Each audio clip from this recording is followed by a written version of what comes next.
Shabbat Shalom, everybody. Today is November 7th, 2020.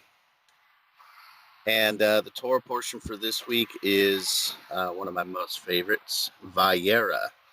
And it is the portion where we have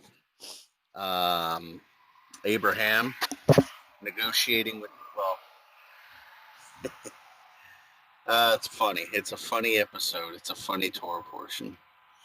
Not such a humorous week this week, and we'll get into that here in just a second. But none other than the portion where Abraham gets the promise. We see this pattern of circumcision and a visitation upon the Lord, or from the Lord. We see that in Moses and his sons, and then we see that with Joshua when he circumcises the camp, and then that angel comes. So I definitely see a pattern here, but wanted to move along and touch base on two things. I'm going to skip the Sodom and Gomorrah content. I do see something prophetic there. But first I want to encourage you, whether we realize it or not, the living Torah phenomenon on a grand scale, this is a worldwide message. This is a worldwide message, especially to the believers and the God of Abraham, Isaac, and Jacob. The Lord is showing us something very, how can I put this? We're going through essentially the binding. And what we're not realizing is this Torah portion includes the binding of Isaac.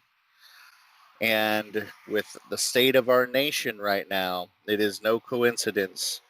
We feel bound. We feel trapped. We've been trusting in the Lord. And then we get to this pivotal moment. And then what happens? Are we going to die? So I just want to encourage you. This is the Lord's doing. We have to have faith to overcome, persevere, and know that the Lord has, first of all, an infrastructure to put oil in our lamp. He sent people to give us prophetic utterances so we're not clueless. Right? We shouldn't be acting in a clueless, faithless manner. These are the times where we dig in and apply ourselves and apply our faith to the Almighty.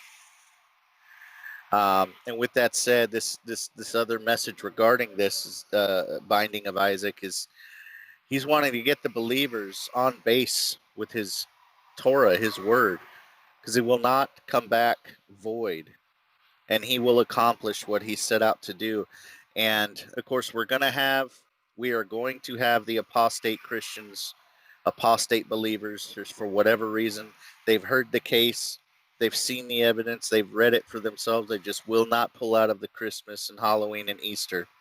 They're choosing to be apostate. They're going to, the mockers and acting in disbelief and choosing a system of religion over God and his word. And it's out there. You're going to have that noise. You just got to break through and be about the business of the Lord.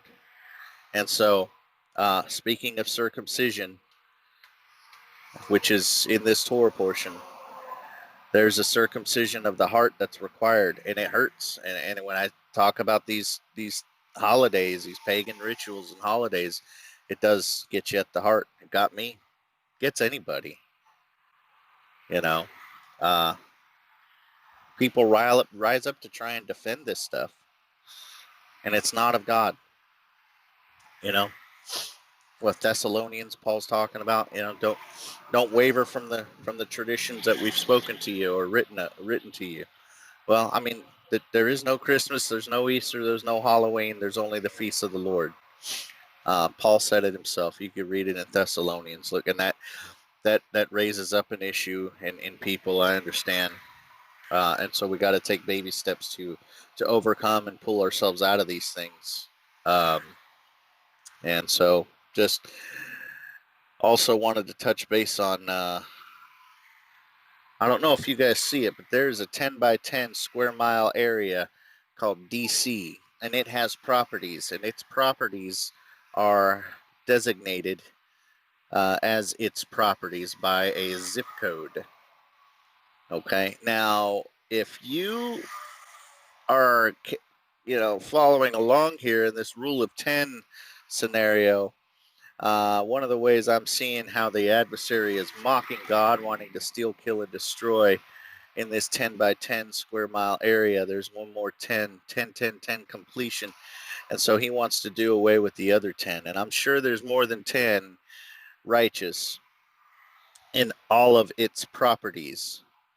So it needs to declare war on these people to remove these 10 so that the Lord will have to judge the earth. So that's just something that jumped out to me. It's not really a thus saith the Lord. I mean, it is in the Word. I see that playing out in the book of Revelation. I see that in the book of Genesis, and we see this in the Rule of 10. We see this in the 10 by 10 square mile area of D.C. And look what's happening to us now. Tied up. This election is tied up. This country is tied up. Brothers and sisters in the Messiah, in the Lord, believers in the God of Abraham, Isaac, and Jacob, you are witnessing a living Torah phenomenon on a worldwide scale. Please find a believer that's either a messianic or a Christian believer that definitely believes the Old Testament is valid. I mean, we got all kinds. We got Christian believers that keep Sabbath. They may not be complete Torah observant and go that route, but they do not speak against the word of the Lord. All right. We didn't grow up Jewish, so they may not be like trying to do Jewish things, if you will, as they call it. But they're not going to in any way speak against the word of the Lord. They see it for what it is. And so it's a baby step. It's a growing process, giving up the pork and the child sacrifice holidays and all that other stuff. It's a process, baby steps. And I mean, this whole story, this life of Abraham, this is where being saved by grace comes in. This is what Paul is teaching from. This is where he's getting this concept in the story. It comes from the Torah. Right, so nobody in their right mind should be speaking against this. Get some oil in your lamp during these times, because time is running short.